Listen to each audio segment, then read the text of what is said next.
Welcome to my YouTube channel. आज मु आपण मानकु देखैबी आम गाँव रे जो लंकापुड़ा मठ अछि ताहार रहस्य विषय चलतु आमर महाराज को पचारि नवा कौन कहउछंती ए मठर रहस्य कौन एटा कौन पई तैयारी हेतिला चलतु आम महाराज को पचारिबा।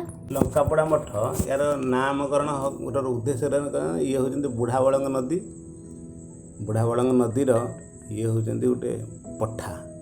ये पठार ये होती बुढ़ाबलंग यार पछ पार्श्वे दुधिया नई एवं तार सम्मुखें गंधिया नई बुढ़ाबलंगर शाखा प्रवाहित होता है। ये से लोक मैंने खरादिन लोक आसती अन्य समय पानी होता है नौकार आसती ये जनबसी नाला आ विभिन्न प्रकार वृक्ष जीवजंतु फल मूल